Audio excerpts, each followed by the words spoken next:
L'action de groupe vous est présentée par Tutolex. Qu'est-ce qu'une action de groupe? L'action de groupe a été créée par la loi Hamon du 17 mars 2014. En droit de la consommation, une action de groupe est une action judiciaire regroupant des individus ayant subi un préjudice de même nature qui décident de se réunir pour réclamer ensemble la réparation de leur préjudice. Ces individus sont des consommateurs. Mais qu'est-ce qu'un consommateur? C'est un non professionnel, c'est-à-dire un individu qui agit exclusivement pour lui-même. Il n'agit ni pour son employeur, ni dans le cadre de son activité libérale, artisanale, commerciale ou agricole. Les sociétés, syndicats, associations et comités d'entreprise ne sont pas des consommateurs. Quel est l'objectif de cette nouvelle réglementation? Les consommateurs sont souvent victimes d'abus mineurs de la part de professionnels peu scrupuleux.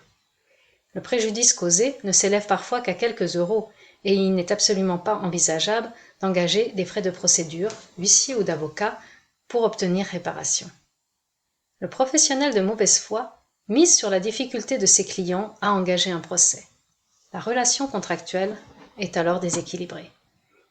Dans le cadre de l'action de groupe, les consommateurs vont pouvoir additionner le montant individuel de leur préjudice et agir collectivement en mutualisant les coûts de la procédure judiciaire. Tous pour un pour tous. L'action de groupe rééquilibre donc le rapport de force entre le consommateur et le professionnel en faisant peser sur ce dernier une menace judiciaire permanente. Quelles catégories de litiges entrent dans l'action de groupe? Ce sont soit des manquements d'un ou plusieurs professionnels à l'occasion de la vente d'un produit ou l'exécution d'un service, soit des manquements au droit de la concurrence français ou européen. Sont ici visées les pratiques anticoncurrentielles, telles que les ententes entre professionnels ou l'abus de position dominante d'un professionnel sur son marché. À ce jour, les litiges relatifs à la santé ou à l'environnement n'ont pas été intégrés dans le périmètre de l'action de groupe. Quels sont les préjudices indemnisables dans le cadre de l'action de groupe? Seuls les préjudices matériels sont indemnisables, un produit défectueux atteint d'un vice apparent ou d'un vice caché par exemple, ou une facture irrégulière de consommation de téléphone ou d'électricité, ou encore des frais bancaires injustifiés. Le préjudice corporel et le préjudice moral ne le sont pas, car le législateur a considéré qu'ils étaient propres à chaque individu. Comment le consommateur doit-il s'y prendre? Afin de faciliter l'action du consommateur, le législateur a créé un mécanisme original. Première étape, le consommateur doit tout d'abord faire connaître sa situation à l'une des 15 associations autorisées par la loi à mener une action de groupe. Rien n'oblige le consommateur à adhérer à l'association. Pour ne citer que les principales, ces associations sont l'UFC Que Choisir, la Fédération nationale des associations des usagers des transports, la Confédération nationale du logement, l'Union nationale des associations familiales et l'Association Force ouvrière des consommateurs. Deuxième étape. L'association, si elle est convaincue qu'il y a un manquement du professionnel et qu'il existe plusieurs consommateurs victimes du même manquement, engage une action judiciaire devant le tribunal de grande instance dont dépend le professionnel. Troisième étape. Un premier procès se déroule au cours duquel le juge va déterminer les critères de rattachement des consommateurs au groupe. À ce stade, le groupe est défini, mais pas constitué. Il se prononce aussi sur l'indemnisation individuelle de chaque consommateur ou de chaque catégorie de consommateurs s'il en existe. Le juge indemnisera le consommateur sur la base du préjudice direct qu'il a subi en prononçant soit le remboursement d'une somme, soit la réparation ou le remplacement du bien acheté. Alors même que le préjudice dont le consommateur a été victime a pu permettre aux professionnels de réaliser des bénéfices complémentaires, par exemple sur les marchés financiers, ou lui a rapporté de nouveaux contrats qui ont eux-mêmes généré de nouveaux profits, le professionnel ne peut être condamné à plus que le préjudice direct des consommateurs.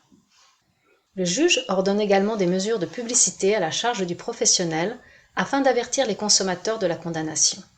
Il fixe également le délai dans lequel la publicité doit être faite et à l'expiration duquel l'association pourra y procéder elle-même aux frais du professionnel en cas de défaillance. Comme toute décision judiciaire, le jugement peut faire l'objet d'un appel puis d'un pourvoi devant la Cour de cassation. C'est seulement une fois que la décision judiciaire est devenue définitive que le professionnel devra procéder aux mesures de publicité. Quatrième étape, le consommateur informé par la publicité de la condamnation définitive aura entre 2 et 6 mois pour se faire connaître et adhérer au groupe.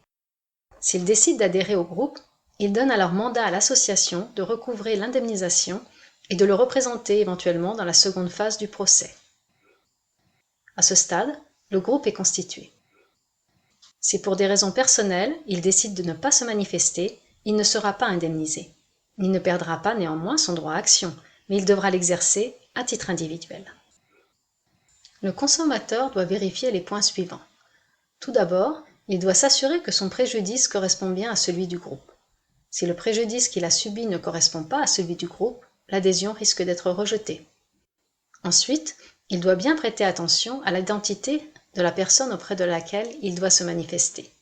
Le jugement précise s'il faut écrire au professionnel ou à l'association éventuellement représentée par son avocat. Il est important de regarder attentivement dans le jugement quel est le délai imposé par le juge au professionnel pour indemniser les victimes et le délai de recours en cas de non-versement de l'indemnité par le professionnel. Cinquième étape, l'indemnisation. Il existe 2 possibilités. La procédure simplifiée. Elle est applicable lorsque le groupe est constitué de consommateurs que l'on peut identifier à l'avance et qui ont subi des pertes d'un même montant. Alors, les consommateurs peuvent être individuellement et directement indemnisés par le professionnel. C'est le cas par exemple des abonnés à un service de téléphonie ou des usagers d'un transport public. Dans les cas où les critères de rattachement des consommateurs au groupe sont plus complexes, l'indemnisation est perçue par l'association, laquelle a l'obligation de la verser sur un compte ouvert à la Caisse des dépôts et consignations au nom du groupe. L'association ou son représentant, avocat ou huissier, versera l'indemnité au consommateur. Sixième étape, les problèmes liés à l'indemnisation. En cas de dépassement du délai d'indemnisation fixé par le juge, le consommateur doit rapidement se manifester, soit auprès de l'association, soit directement auprès du juge en cas de procédure simplifiée. En effet, en cas de difficulté d'exécution de la décision devenue définitive, un second procès va s'ouvrir dans lequel le même juge va se prononcer sur les demandes d'indemnisation auxquelles le professionnel n'a pas donné suite. Les modes alternatifs de résolution des conflits.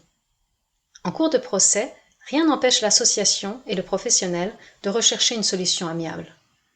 Elles feront alors appel, spontanément ou sur proposition du juge, à un médiateur.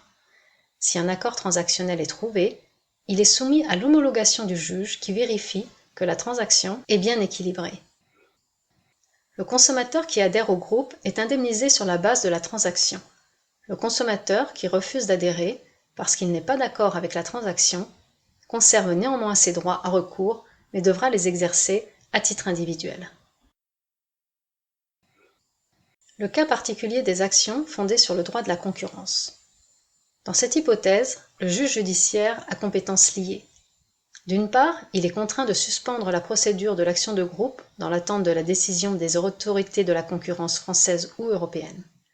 Et d'autre part, il se verra contraint d'appliquer les décisions de ces autorités. Le délai de prescription pour engager l'action de groupe est de 5 ans après la décision des autorités de concurrence. L'action de groupe et l'équilibre économique. Le mécanisme de l'adhésion volontaire au groupe, tel que retenu par le législateur, permet au consommateur de réclamer ou non son indemnisation en prenant la mesure de sa décision. Pour le professionnel, une action de groupe peut en effet se traduire par des millions de dommages et intérêts à verser et entraîner des conséquences désastreuses sur sa rentabilité et indirectement sur l'emploi national. Ainsi, le mécanisme dit de l'opt-in, qui donne le choix au consommateur d'adhérer ou de ne pas adhérer au groupe, répond à un souci louable de protéger l'activité économique. A l'inverse, dans le mécanisme de l'opt-out, comme il existe aux États-Unis, tous les consommateurs ayant subi le préjudice sont inclus de droit dans le groupe, sauf décision contraire de leur part. Ce mécanisme a contribué à considérablement augmenter le montant des indemnités à verser. Tutolex vous remercie de votre attention. À bientôt.